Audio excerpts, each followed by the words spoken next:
I actually had two older sisters, and they both played volleyball ahead of me.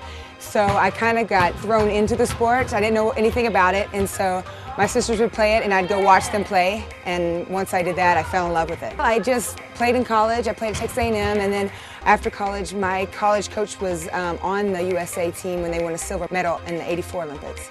So she always told me, you know, you can do it. I think you can do it. Go try. So I tried out, and then the rest is history. As a child, I think you just need to go out there and learn the game. Just play with the ball, get a friend, and just toss the ball around, feel it. And then later on, a coach might teach you how to do the form, but I think it's just play it. Just, you know, see, watch, you know, just pass, set, hit.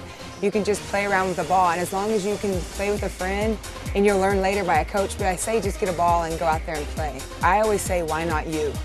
Why was it Stacy Sykora? Why was it Danielle Scott? Why are we here? We're all from all over America. We all came together to form this team. So who knew when we were younger that we would be here? I didn't. I wanted to be a dentist or a doctor, you know, and I became an Olympian.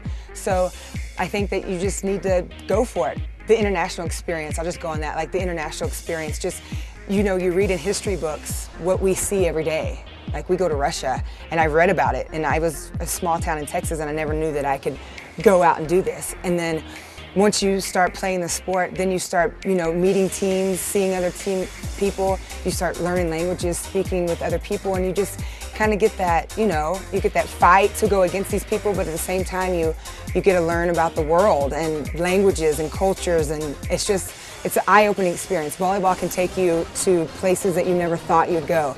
I need distractions, so, you know, if you study too hard and you focus on something, that's why people always have hobbies, or, you know, people who are just students go out and they do recreation or they do hobbies. Well, instead, an athlete can be, their hobby is volleyball, so you can put your time in volleyball and also study. So I think it's a good exchange. You don't have to just focus on studying. You need to focus on studying. That's a very important aspect.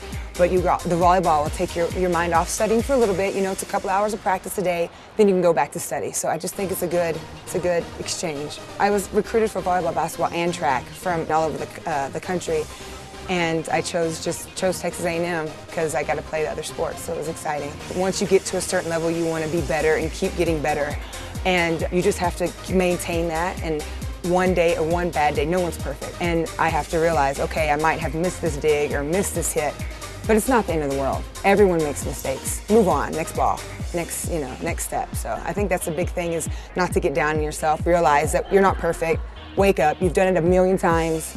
It's just a couple of days you might not be, you know, feeling very well. I remember playing with my sister the very first we went to South Padre Island in Texas, and I'd never played volleyball, and I went on the beach.